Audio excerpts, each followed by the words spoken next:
ఒకప్పుడు ఉమ్మడి కుటుంబాలు సంతోషం వచ్చినా బాధ వచ్చినా కలిసే పంచుకునేవారు. రాను రాను ఉద్యోగాలు, ప్రైవసీ పేరుతో ఉమ్మడి కుటుంబాలు కాస్త చిన్న కుటుంబాలుగా మారిపోయాయి. చిన్న కుటుంబం చింతలేని కుటుంబం అన్నట్టుగా జనాలు ఆలోచన మొదలుపెట్టారు. ఆ తర్వాత అత్తామామలను ఎక్కడో పెట్టి భార్యాభర్తలు మాత్రం లైఫ్ని లీడ్ చేసే కల్చర్ వచ్చింది. ఇప్పుడు ఇది కాస్త ఇంకా అడ్వాన్స్గా మారింది.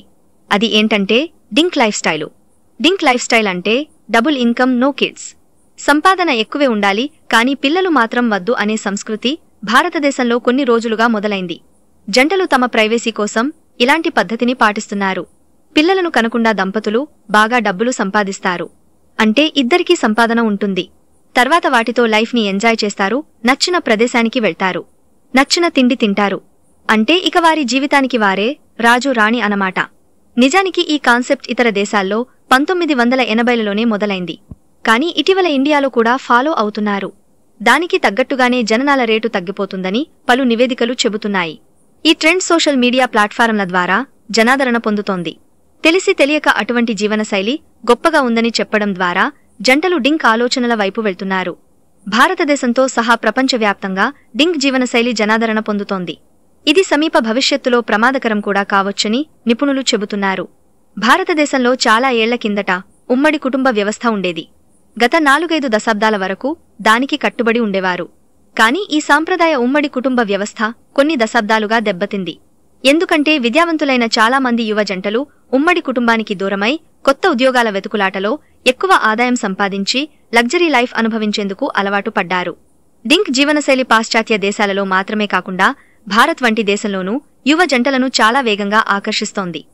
ఈ పద్ధతి ద్వారా పిల్లల మీద పెట్టే ఖర్చుతో జీవితాన్ని ఎంజాయ్ చేయవచ్చని కొందరు అనుకుంటున్నారు. పిల్లలతో పడాల్సిన బాధలు ఏవి ఉండవని అనుకుంటారు. ఇందుకోసం సంపాదించిన దాంట్లో కొంత భాగం వృద్ధాప్యం కోసం దాచిపెడుతున్నారు. అయితే వృద్ధాప్యంలో పిల్లలతోడు లేకుంటే ఎంత నరకంగా ఉంటుందో మాత్రం ఆలోచించడం లేదు. ఈ ట్రెండ్ ద్వారా కొన్ని లాభాలు ఉన్నప్పటికీ నష్టాలు కూడా అనేకమున్నాయి. ఈ లైఫ్ స్టైల్ పాటిస్తే వచ్చే ఆర్థిక స్వేచ్ఛతో జీవితాన్ని ఎంజాయ్ చేయవచ్చని కొందరు అనుకుంటున్నారు. పిల్లలకు ఖర్చు చేయాల్సిన అవసరం లేదనే భావనలో ఉన్నారు.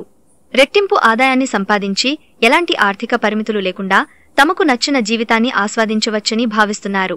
ఇది వారికి నచ్చిన విలాసవంతమైన వస్తువులను కొనుగోలు చేయడానికి, స్వేచ్ఛతో విలాసవంతమైన జీవనశైలిని గడపడానికి ఆర్థిక పరపతిని ఇస్తుంది.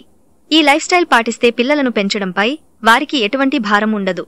అందువల్ల పిల్లల సంరక్షణ, బాధ్యతల భారం లేకుండా వారి ఉద్యోగాలు, అభిరుచులు, ప్రయాణ ప్రయోజనాలను కొనసాగించడానికి ఒక ప్రదేశం నుండి మరొక ప్రదేశానికి వెళ్లే స్వేచ్ఛ ఉంది. పిల్లలు లేకుండా ఈ జంటలు తమ సంబంధంలో ఎక్కువ సమయం, డబ్బును పెట్టుబడి పెట్టేందుకు ఆసక్తి చూపిస్తారు. నిజానికి సంతానోత్పత్తి అనేది ప్రకృతి నియమం.